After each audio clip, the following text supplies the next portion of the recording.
Hey everybody, Josh Peck here. Welcome to JPD Weekly. Today I wanted to talk about an ancient prophecy from the book of Enoch. And what's cool about this prophecy is it's not just the Ethiopic translation. We actually have fragments of it from the Dead Sea Scrolls. So I wanted to talk about that today. We don't have all of it, but we have enough of it to show that the Ethiopic is probably correct. But it's interesting because the Dead Sea Scroll version gives us a little bit of extra information on some of this. So this prophecy is sometimes called the Apocalypse of Weeks, and we can use it with the Dead Sea Scroll calendar to find out what's really going on here. But this isn't as much of a new calendar, the Apocalypse of Weeks thing.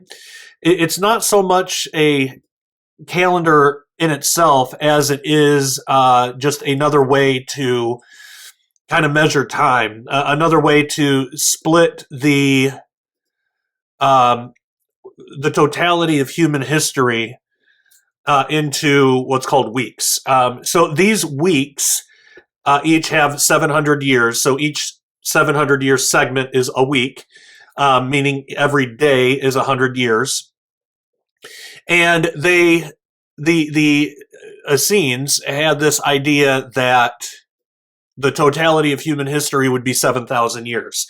So usually that's split up into ages. There's 4 ages. You could say 3.5 because each age is 2,000 years, except for the final like Jubilee or the final Sabbath age. That one is only 1,000 years. That's the millennial reign of Christ. And we've talked about that quite a bit on this channel, so I'm not going to rehash all that. So what this prophecy is, it's another way to split up the same period of time, the same 7,000 years. So again, this prophecy, it's called Enoch's 10 weeks, or it's called Enoch's Apocalypse of Weeks. And when you go through it, it's actually pretty accurate, which is it gets really interesting around week 7 and week 9. And I really want to briefly go through weeks 1 through 6. Then I want to spend some time on week 7 because that's the one that has caused the most trouble. It's the most difficult to nail down what it's talking about. And I have a really cool story on how I believe I was able to. Well, I don't want to take credit. To God goes the glory, but that the answer was presented to me. I'll say it like that. So this prophecy comes from the book of Enoch, chapters 91 and 93, if you're in the Ethiopic. If you're in the Dead Sea Scroll version, it's column 4, I believe, and we'll go through that, or it might be 3 and 4. But we will. Let me see here. Well, we'll go through all of it, and I'll tell you the chapters and verses and all that. But we do have, again, some fragments of the prophecy from the Dead Sea Scrolls to compare what we have from the Ethiopic version, but we don't have the whole thing. Now, if we're understanding this correctly and using the Essenes understanding, the Dead Sea Scroll version understanding of ages, if we have this right, then we can actually lay out all 10 weeks in a chart and show what years they actually deal with. So the first week, it's year 0 to 700 if we're speaking AM, which is Anno Mundi, which is from creation. If you're talking BC and AD, then it's 3,925 to 3,225 BC. So you would just add 7 years, or 700 years for every week after that. So week 2 deals with 700 to 1400 AM, or 3225 to 2525 BC, so on and so forth. I won't go through all of them, but some that might be of note is week 6, which from the creation of the world, it's year 3500 to 4200, but with our BC AD, it's 425 BC to 275 AD. So, if we know what happened around the year 0, there was no year 0, but the time between 1 BC and 1 AD. If you can think about something that happened around that time, maybe having to do with Jesus, then that might give us a clue what week 6 talks about. But this goes through all the way until, interestingly enough, 3075 AD. That's the end of the 7,000 year, according to them. According to the Dead Sea Scrolls, that is the end of the last week is in 3075. And then you know what that means. If there's 1,000-year reign of Christ before the new creation, then subtract, 1,000 years from 3075, and what does it give you? It gives you 2075. So we could start to see the beginning of the Kingdom Age in our lifetime, possibly. And we're going to talk about some things because there's a lot pointing to the year 2025 with this kind of stuff. Again, I don't want to predict the rapture or anything like that.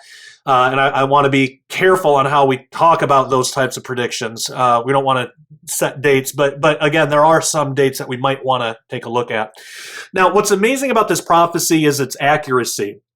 Again, we don't have the complete prophecy in the Dead Sea Scrolls, but we do have enough to compare it to the Ethiopic version of Enoch, and they match considerably well. So it just stands to reason if the parts that we have match, then probably the rest of it would have as well if we had the whole thing in the Dead Sea Scrolls, but it's been lost to time and degradation just from sitting in caves for 2,000 years. But the translators of the Ethiopic version, for them to make up the prophecy, they would have had to know exactly what parts would be discovered among the Dead Sea Scrolls and what parts would be lost to time and degradation. They had no way of knowing that. So, that would have been impossible to know. So if what you have, you can compare and see that it's right, it stands to reason the rest of it probably was too. Now, a full study into this can be really extensive, and a whole book could be written about just that topic. But I want to look at just some of the basics to show its accuracy, and then I want to focus in on week 7 and week 9. So the Dead Sea Scrolls provide us with week 1, the first half of week 2, the second half of week 7, and then weeks through 10, and then a little bit after in full. So we can fill in the rest of the weeks with the Ethiopic version. So explaining the first week and part of the second from the Dead Sea Scrolls, the Book of Enoch states, and this is, again, right from the Dead Sea Scrolls, it says, "When he was delivering his letter, Enoch resumed his speech and said, I, Enoch, was born on the 7th day in the first week." So if we do our math, the 7th day in the first week would be sometime after the year 600, after creation. "And until my time, justice was still strong. After me will come the second week, when deceit and violence will increase." Now, some translators render it as if Enoch was saying that he was born the 7th in a genealogical line during the first week, because some render that as he was born the 7th in the first week. But that's interesting because in actuality, both of those views is correct. He was the 7th in his genealogy, but he was also born in the 7th day of the first week if we're measuring weeks as segments of 700 years apiece. So if we do the math, we discover that Enoch was actually born in the year 622 AM. And actually, if you want a really good timeline for all of these things, when the patriarchs were born, according to Genesis and Jubilees, Enoch, all these other church fathers, all these other sources, go to BibleFacts.org. Dr. Ken Johnson has a tab on there that says timelines. You scroll down a little bit and click on timelines, and it'll bring up a Google Doc, and it has all of these. And he's done amazing work into that. But we discover that Enoch was actually born in the year 622 AM. Which would have been in the 7th day of the first week if each day is 100 years. Also, Enoch was the 7th generation from Adam. So either way you render that in the translation, it works. Now, we're given the first few words of the second week from the Dead Sea Scrolls. So to understand what's being said about the entire second week, we can look to the Ethiopic version, which is where it's the same place that we'll get all Ethiopic translations from this prophecy. It's from Charles's translation. It's just called the Book of Enoch. You can find it at en.wikisource.org/wiki/the_book_of_Enoch_ open parenthesis Charles close parenthesis / chapter _93. After a while, I realized that is a long address, but I figured we were already in it, so may as well go for it. If you just type it, you can just Google, the Book of Enoch, and it'll come up, and you can read it for free. But that version from chapter 93 and verse 4 says, and after me there shall rise in the second week great wickedness, and deceit shall have sprung up, and in it there shall be the first end. And in it a man shall be saved, and after it is ended unrighteousness shall grow up, and a law shall be made for the sinners. Now, this is talking about the events that lead up to the flood. This is not the flood. This is a little bit before the flood, but there obviously was a great deal of wickedness caused by fallen angels mating with human women. We get that from Genesis 6, 1-4, and there was a first end, but we're not exactly sure what this is, because the flood would have happened in 1656 a.m., but this week concludes in 1400 a.m. So it's possible that the first end doesn't have anything to do with the world, but with the corruption of humanity in the days of Jared, which we actually get from Enoch 6:6. And that would fall in that timeline, the days of Jared. Also, the it after, from the quote, after it is ended, that might be talking about the wickedness rather than the second week. And if that's the case, this could be looking ahead a bit past the second week. So Noah was the man who was saved, though rather than describing the flood, this would be referring to him being saved from the fallen angels and Nephilim giants that were on the earth in those days, and that whole thing. He was saved from that. Unrighteousness rises up, and so there's a law for sinners, which might be what Noah was preaching during his time. 2 Peter 2:5. Before the flood was announced. So there's some brief history. Again, when you first read it, it sounds like it's talking about the flood, but I think it's actually talking about the days of Jared and the fallen angel excursion. Week 3, Enoch states, this is the Ethiopic, and it'll be the Ethiopic for a while, because now we're in the area that we don't have Dead Sea Scroll fragments. We don't have that again until the second half of week 7. So from now on until week 7, it's the Ethiopic. But this is Enoch 93:5, and it says, and after that, in the third week at its close, a man shall be elected as the plant of righteous judgment, and his posterity shall become the plant of righteousness forevermore. So this is important because this only discusses the close of the first week. It doesn't really discuss the third week. So that might be why the description of the second week might bleed over a little bit into the beginning of the third. So that's a possibility. But this part of the prophecy only talks about the third. So we could consider the flood in this. And then that's also how maybe you might be able to consider the flood in the prophecy of the second week, because it does say things like after that and all that stuff. So that could be, but either way, near the close of the third week, the only man that this could be referring to is Abraham, the father of the Jewish people. But what's important is this also tells us that the term plant of righteousness actually has to do with the Jewish people. And that will be important because it's going to come up again. We want to know what the plant of righteousness is, and so now we know. Now, describing week 4, Enoch says in 93:6, and after that, in the fourth week at its close, visions of the holy and righteous shall be seen, and a law for all generations, and an enclosure shall be made for them. So the events that best fit that description within this time period are the Exodus and the giving of the law to Moses and the children of Israel. So Moses definitely saw visions of the holy and righteous on Mount Sinai, and the law for all generations is the Torah, and the enclosure is most likely referring to the first entrance of the Promised Land by the children of Israel, since that falls within that time period as well. So that's week 4. Week 5, is Enoch 93 verse 7, which says, "And after that, in the 5th week, at its close, the house of glory and dominion shall be built forever." Now, this could be describing Solomon's temple, which would have been sometime around 29:35 a.m.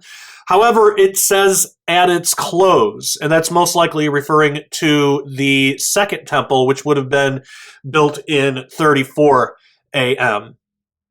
And then the house of glory and dominion shall be built forever. We've talked about before on this channel how there is a heavenly temple, and the heavenly temple and the temple in Israel seem to be linked, even to the point where the Essenes at least believed that you had to perform rituals on exact perfect days because those were the days that they were being performed in heaven, or at least the spiritual counterpart to them.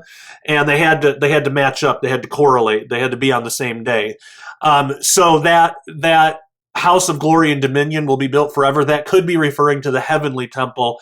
Could be referring to Solomon's temple in a way that it's going to be rebuilt at some time. So, there's a little bit of wiggle room there on how exactly to understand that. But within that time frame, you do have Solomon's temple and the second temple within that week. But since it says at its close, it's most likely talking about the second temple.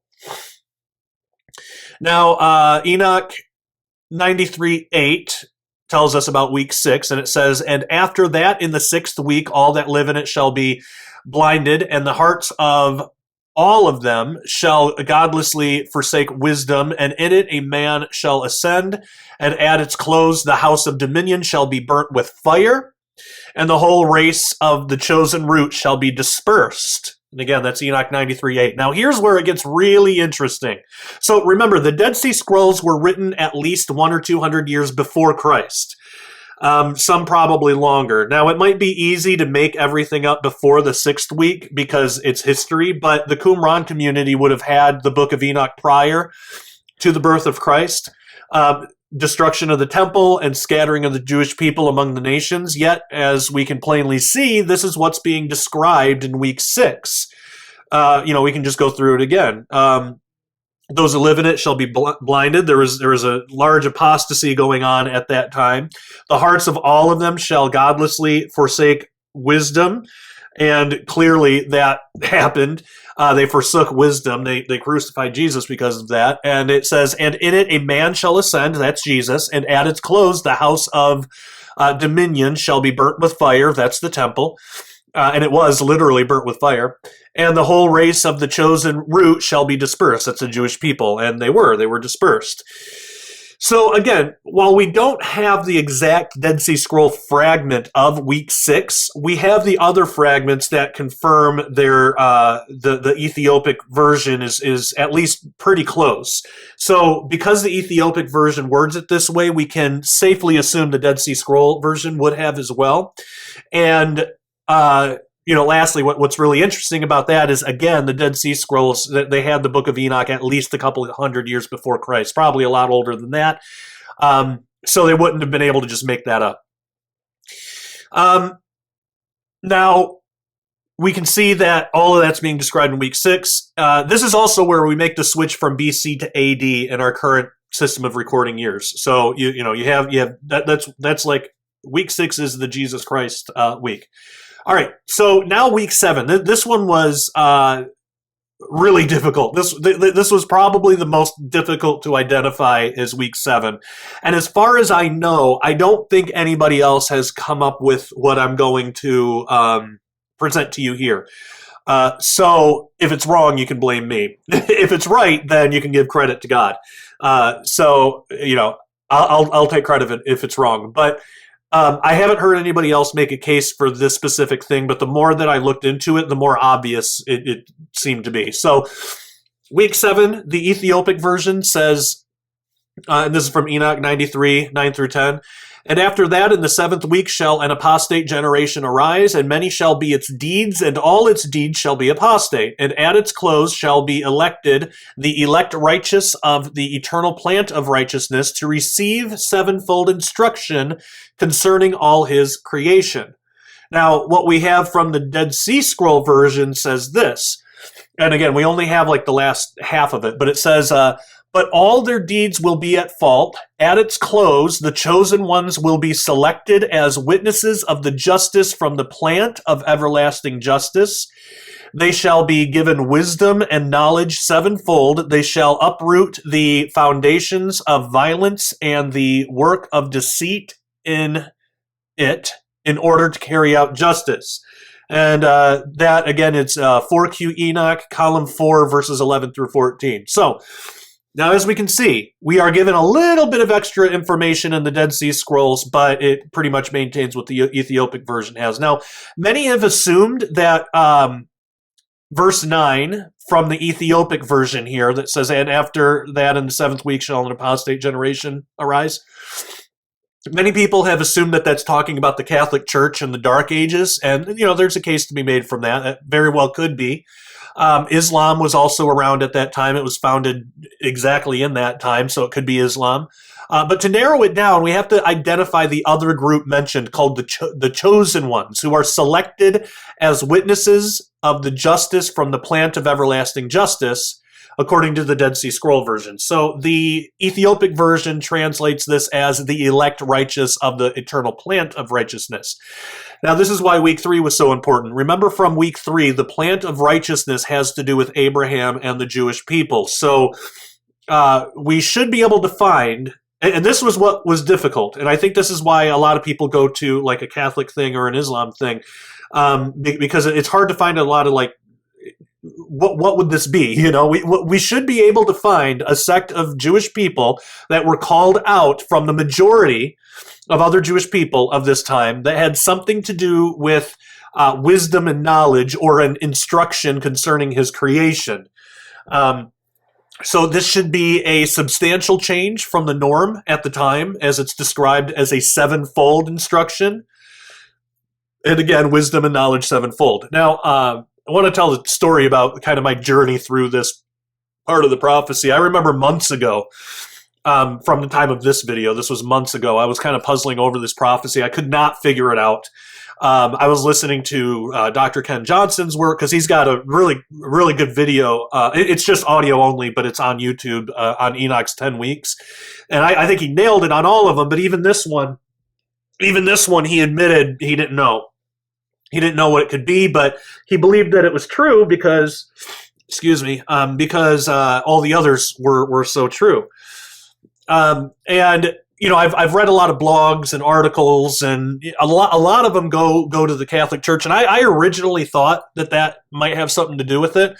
I believed that it might have something to do with Catholicism of that time, and maybe the iconoclast movement having something to do with idolatry, since it was occurring during that time period. Now, another thing too is at that time I only had access to the Ethiopic translation. I was not aware of the slight differences and additions that are found in the Dead Sea Scrolls version. So I even emailed Ken, Dr. Johnson, and I emailed him kind of some of my thoughts, what I was thinking at the time, though admittedly I was not convinced of this myself.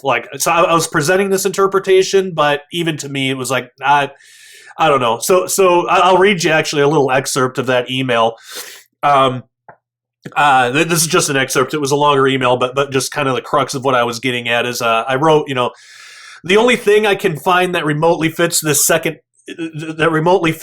is the Second Council of Nicaea, which actually had 7 sessions, each one ending with a determination, so literally 7 distinct teachings or instructions, so sevenfold instruction, and it all related to the veneration of icons, or what we might go as far as to say the veneration or worship of idols.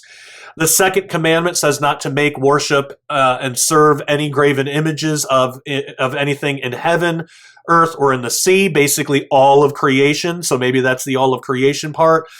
Now, the Second Council of Nicaea determined the veneration of icons was acceptable. So that's odd. That wouldn't seem to fit. But what if the ones who determined that were part of the apostate generation, and the instruction that the righteous were receiving concerning all of creation, the sevenfold instruction, was actually a bad instruction from the apostates about icons or idols, rather than it being an instruction from God? So is it possible that the instruction the righteous received doesn't come from God and is not a good instruction? So it's a reach, and it's a big reach. And again, like I said before, I did not have access to the Dead Sea Scrolls version of it, which the Dead Sea Scrolls version seems to again imply that this teaching is something from God about God. It seems like a good thing, basically. Because again, it says the chosen ones will be selected as witnesses of the justice from the plan of everlasting justice. They shall be given wisdom and knowledge sevenfold. They shall uproot the foundations of violence and the work of deceit in it in order to carry out justice. So that to me doesn't sound like they're receiving a negative instruction. It sounds like they're receiving a good instruction. So even from the Ethiopic version, though, and that's the Dead Sea Scroll version, but even from the Ethiopic, I wasn't really convinced. Even after I sent it, I knew that I needed more study. But at the time, I felt like I exhausted all my options. So that interpretation, it did not seem right, but I simply did not know where else to look. And with that kind of stuff, I've learned throughout the years that the best thing to do in those situations is to just put it in prayer, leave it to God, and wait on Him to reveal the answer if He so chooses. So that's what I did. Months later, though, actually up until the day before the time that I actually wrote all this down, so this was just a couple of days ago. In fact, I was writing on the 10 weeks prophecy of Enoch, and I stopped after week 6. And the end of the workday that day had come, but I knew that the following day, which I knew that the following day I was going to have to deal with week 7, but I did not have an answer for it, and I didn't know what I was going to write because it's part of a book that I'm working on. But I didn't know what I was going to write. I didn't want to write the Catholic thing because it just didn't feel right. I was probably just going to write something like, basically what Ken did and just say, I don't know. I believe it. I believe something happened, but I just don't know what it is. But I didn't like not knowing. I didn't like that there was one of these weeks that didn't have like a very obvious answer. And again, the icon interpretation, I never felt like was really complete. So I didn't want to offer that as a valid interpretation. So I was ready to just admit in the book that I didn't know and then move on from it. But that night, I was getting ready for bed. Christina and I usually will watch some sermons or something before bed, and I was getting ready to sleep for the night. I had on a series that I had been watching during my downtime by Dr. Chuck Missler, which, if you guys aren't familiar, look him up on YouTube. He was a brilliant Bible teacher.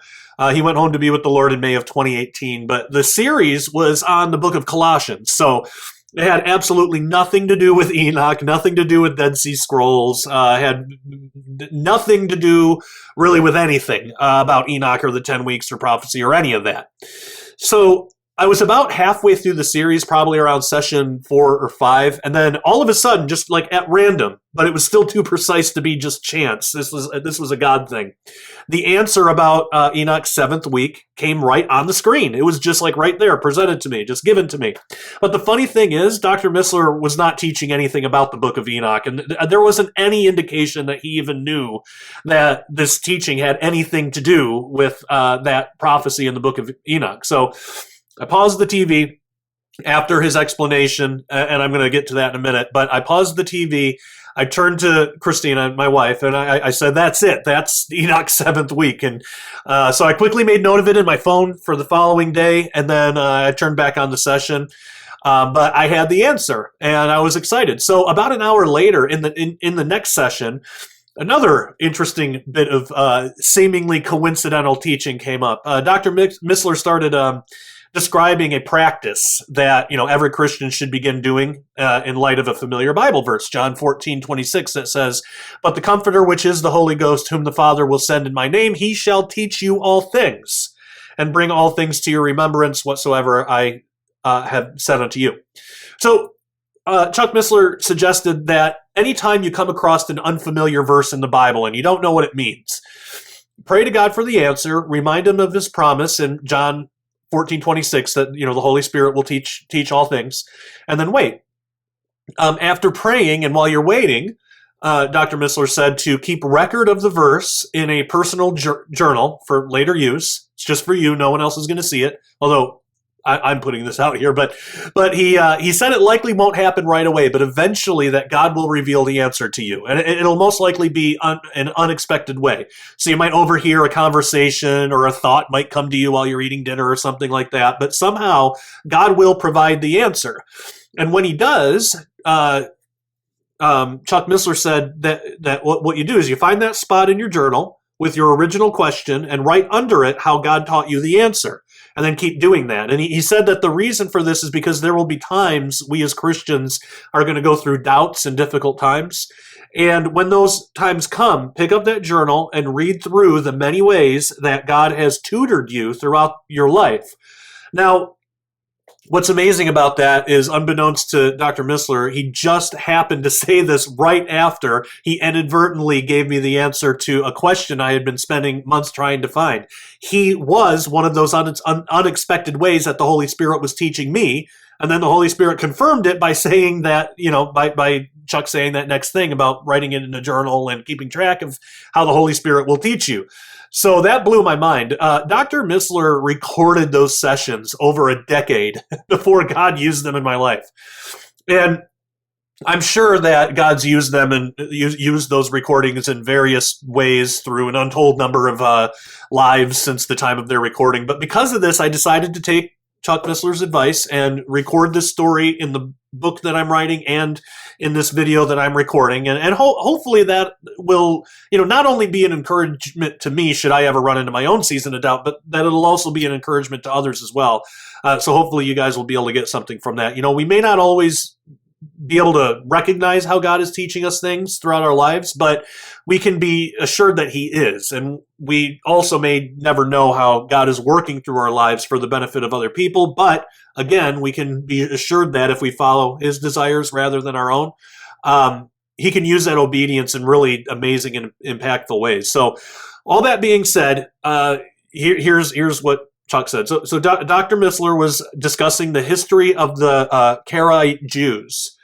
And as he was explaining how they were formed and what they stood for, I realized that this was an excellent fit to week 7 of Enoch's prophecy. The whole history, the story of the Karaite Jews, how they got started. So, doing this video now, I find it funny that I had actually briefly mentioned in another video when we went through the history of the Sadducees and stuff, I had actually briefly mentioned a connection with the Karaite Jews and the Sadducees, which, at the time of this recording, that was weeks ago.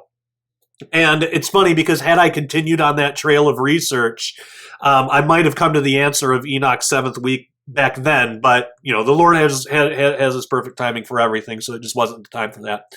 Okay, so there's some debate as to when Karaite Judaism first sprung up, but most agree that it gained a substantial foothold somewhere between the 7th and 9th centuries, which would fit perfectly within the time frame of Enoch's 7th week, because we're dealing with late into the 200s to late into the 900s, so it fits perfectly in there. And this is how one online publication words it, and this is from myjewishlearning.com, but about the Karaites it says, led by a Nazi prince claiming Davidic lineage, the Karaites attracted many scholars of distinction in biblical exegesis, law, Hebrew lexicography, and philosophy. So originally, the Karaite Jews branched off from the mainstream Talmudic Jews of the time. So basically, like almost all the Jews at that time were Talmudic, and this small group broke off from that, and that's the Karaite Jews. And they absolutely rejected the notion of oral Torah. And instead, they preferred to recognize the written Torah as the supreme authority in religious law and theology, even borrowing some of their traditions, get this, and some of their interpretations from the Essenes, among other ancient Jewish groups. So it's believed that Karaite Judaism formed as a reaction to the rise of Islam, which is interesting. But so they basically wanted to go back to Torah. They rejected the Talmudic stuff. They rejected oral Torah. They just wanted to go back to Torah. Now, they weren't Christians. They were still Jewish. But but they were basically doing it like the Essene way, except for the Essenes by and large accepted Christ. But that aside, around this time, it's believed that this was formed also as a reaction to the rise of Islam. Now, if Islam is the prophesied apostate generation, and I actually am not convinced that it is, but let's explore that for a moment. If Islam is the prophesied apostate generation from week 7, and then if Karaite Judaism rose up as a reaction to it, then the Karaite Jews could be the elect righteous of the eternal plant of righteousness. This would not mean that they themselves were righteous in the sense of following Christ, but compared to what just Jews in general, the plant of righteousness, following mainstream precepts of Judaism by elevating oral Torah and the Talmud above the Torah, compared to what they had become, the Karaites could be the ones called out of that group, elected to go back to the Torah only, and through that, Torah only, and then through that's how they received their sevenfold wisdom and knowledge. This would have been a great amount of wisdom and knowledge compared to that which was found in Talmudic Judaism of the time.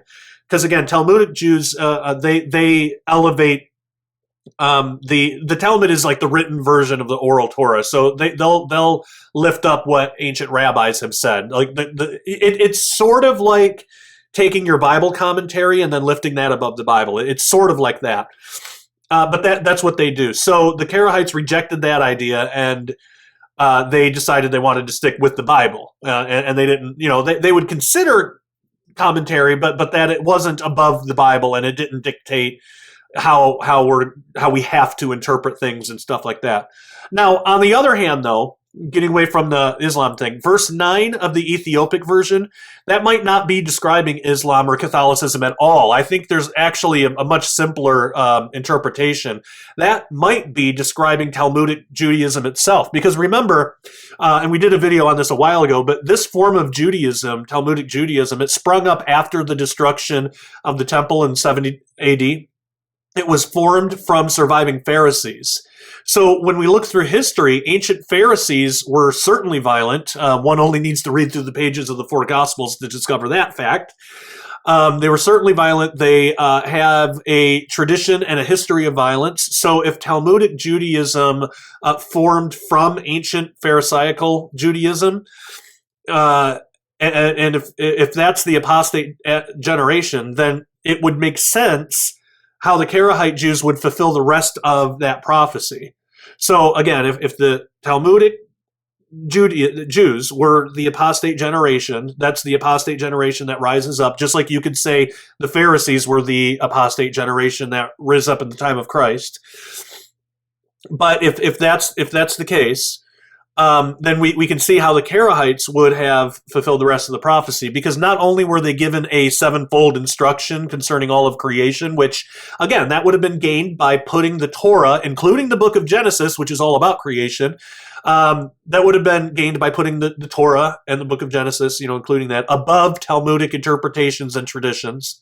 So not only did they get it from that, but also by rejecting the traditions of the Pharisee-turned-Talmudic Jews. So they would have fulfilled the last part of the Dead Sea Scroll version, which states, "They shall uproot the foundations of violence and the work of deceit in order to carry out justice." Now notice it says uproot the foundations of violence. It's not saying that the apostate generation is necessarily violent, but they have a foundation in it.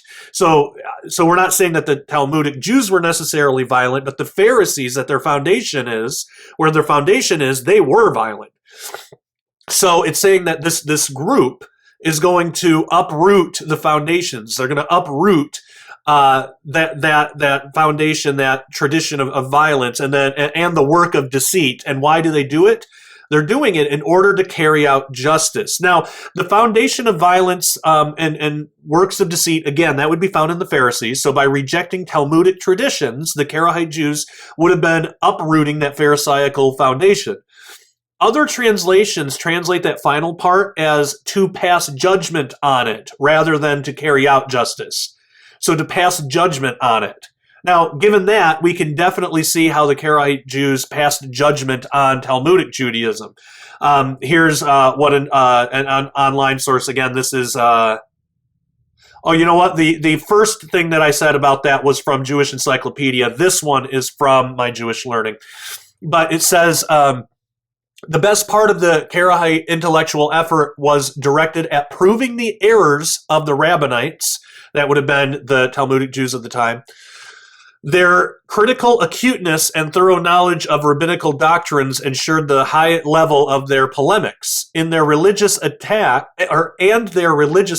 was accompanied by bitter social criticism of the Jewish leadership, the exilarchs, and the geonim, I'm probably saying that wrong, heads of the academies, that's what that means, and the dignitaries which surrounded them.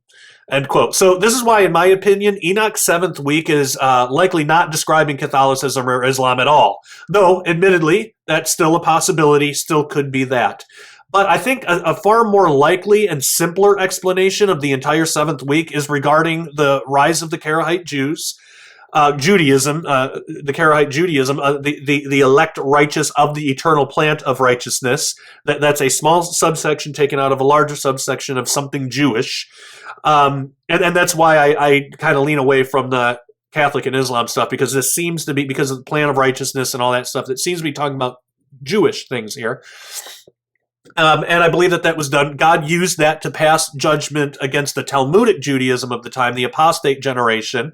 And he did this by offering Karaite Jews a sevenfold instruction, wisdom and knowledge, which they got through putting the Torah first instead of Talmudic traditions. So we can even see historically that Karaite Jews, because they were so different and set apart, they actually enjoyed protections that Talmudic Jews did not. In different countries and stuff. So it's possible that this was part of that judgment from God against Talmudic Judaism. And in a similar way, that the destruction of the temple was a judgment against the Pharisees and Sadducees. It'd be like a similar kind of thing as that. So deciding to go back to the Torah and rejecting Talmudic tradition could have been, enough. It doesn't mean they were saved, doesn't mean that they were accepting Christ or anything, but that could have been enough for the Karaite Jews to escape that particular judgment. So the battle between Talmudic and Karaite Judaism seems to be the most likely fulfillment of Enoch's seventh week. So that, to me, was pretty mind-blowing when I came across that, and I thought that was really cool. So big thank you to Chuck Missler's ministry for continuing to have those videos available. But yeah, so I thought that was really interesting. I'll tell you what, we got to go to members only, and then we're going to deal with weeks 8, 9, 10, and then what comes after. And you want to stick around for week 9, because that involves our time, and I want to show you how I believe that it's pointing specifically to the year 2025. This is going to blow your mind. But we're going to do that in members only, so if you haven't had a chance, head on over to dailyrenegade.com. Get a membership today. It is only $10 a month or $100 a year. If you want to try it out before you support the ministry, then you can get a free trial. And it's 7 days, so you can try it out. You can get the rest of this episode for free. There's nothing stopping you. And then if you like what you see, if you want to help out the ministry and contribute and help us in our mission to disciple Christians and bring the gospel to the world, then you can get a membership, and you'll have access to all of our videos and everything that we do. We're adding some more, some new shows, which will be good. And we have a lot of stuff there, hundreds of hours of content that's not available anywhere else. So yeah, head on over, dailyrenegade.com. All right, if you are a member and watching this on the website, then hang on the line. Everybody else viewing for free on YouTube, thank you so much, and we'll see you over at the website. Take care. God bless.